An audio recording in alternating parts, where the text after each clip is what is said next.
When you're talking to an INTJ, remember they're sensitive to certain things. They're great at thinking strategically and analyzing stuff. So, be careful not to say these things that might upset them. Number 1, you're being too emotional. Saying, "you're too emotional," to an INTJ can be upsetting. INTJs are big on logic and prefer to think things through instead of letting feelings take over. So, when someone says they're too emotional, it can feel like their way of making decisions isn't valued. INTJs like to be rational, looking at facts and thinking about what might happen in the long run. They do have feelings like everyone else, but they often keep them in check, showing them in a calm way that matches their logical thinking. So, if they do show emotions, it's usually after thinking about them a lot, which might make them seem less emotional compared to others. Number 2, just go with the flow. INTJs like to think things through and make careful decisions by considering all the possibilities. When someone tells them to just go with the flow, it can feel like their organized way of doing things is being ignored.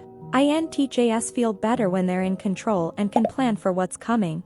So, being told to go along with something without a plan can make them uneasy.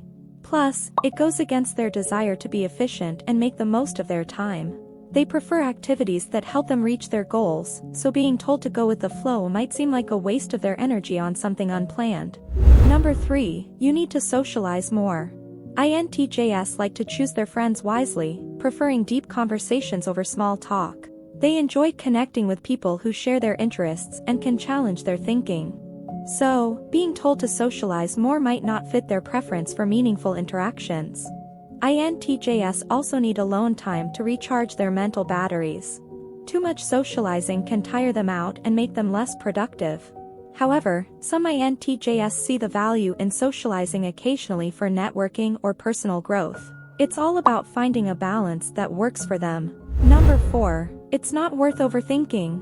INTJs are good at analyzing things to find the best solutions, but sometimes they can overthink and get stressed. It can help to remind them to take a break from focusing too much on small details that might not matter much. It's like giving them a friendly push to balance their thinking and action. But it's important to be careful not to make them feel like their thinking isn't important. If you're enjoying the content, please like the video and subscribe to our channel. Number 5, you're wrong. INTJs like logical talks and appreciate good arguments. When someone respectfully presents a different view with solid reasoning, it gets them thinking and helps them grow intellectually. They enjoy debating ideas and refining their own. But if someone disagrees without being polite or giving good reasons, INTJs might feel ignored or disrespected. They trust their analytical skills, so they need convincing evidence to change their minds. Number 6, you're too serious. These statements can affect INTJs differently depending on the situation and their relationship with the speaker. While INTJs are usually seen as serious because they're analytical, these comments might make them feel a mix of things. They might see their seriousness as a sign of dedication and thoroughness. But they also like it when people acknowledge their analytical skills and sense of humor. So, discussions that recognize both their seriousness and their lighter side can make interactions more positive. Number 7, you can control everything. This idea means a lot to INTJs, and its impact can change depending on the situation and how the person feels about it. INTJs like to plan and think ahead, which can make them want to control things. When talking about control with INTJs, it's good to find a balance.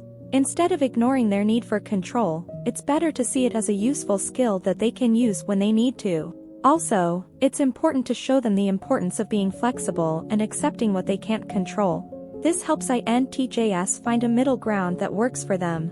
Number 8, you need to be more flexible. This might make INTJs feel different depending on what's going on and how they see things. INTJs like to plan things out and stick to their strategies, which can make them inflexible sometimes. They might like advice that tells them to think about other ways of doing things and to be flexible when needed. Being flexible can help deal with tricky situations and surprises. But INTJs also really like making decisions quickly and might not want to change their plans if they think it'll slow them down or make things worse. Number 9, let's not analyze it to death. Sometimes, INTJs might like hearing this phrase because it reminds them not to focus too much on little details that don't really matter in the end. They know that thinking too much can stop them from getting things done. But if someone says it without really caring, INTJs might feel like their analyzing skills aren't important. They believe that looking closely at things is key to solving problems, so they might see the suggestion to stop analyzing as a problem itself. Number 10. Everyone has to follow the rules. INTJs like to think critically and question rules they don't think make sense. They value freedom and may challenge rules that they think hold back progress. How they feel about this statement depends on whether they think the rules are logical. If they are, they'll probably agree. But if they seem pointless, they'll want to know why. Understanding INTJs better helps communication, respect their ability to think things through, their need for deep connections, and their strategic thinking. Good talks with INTJs come from understanding and respecting their unique qualities. These videos will be really useful.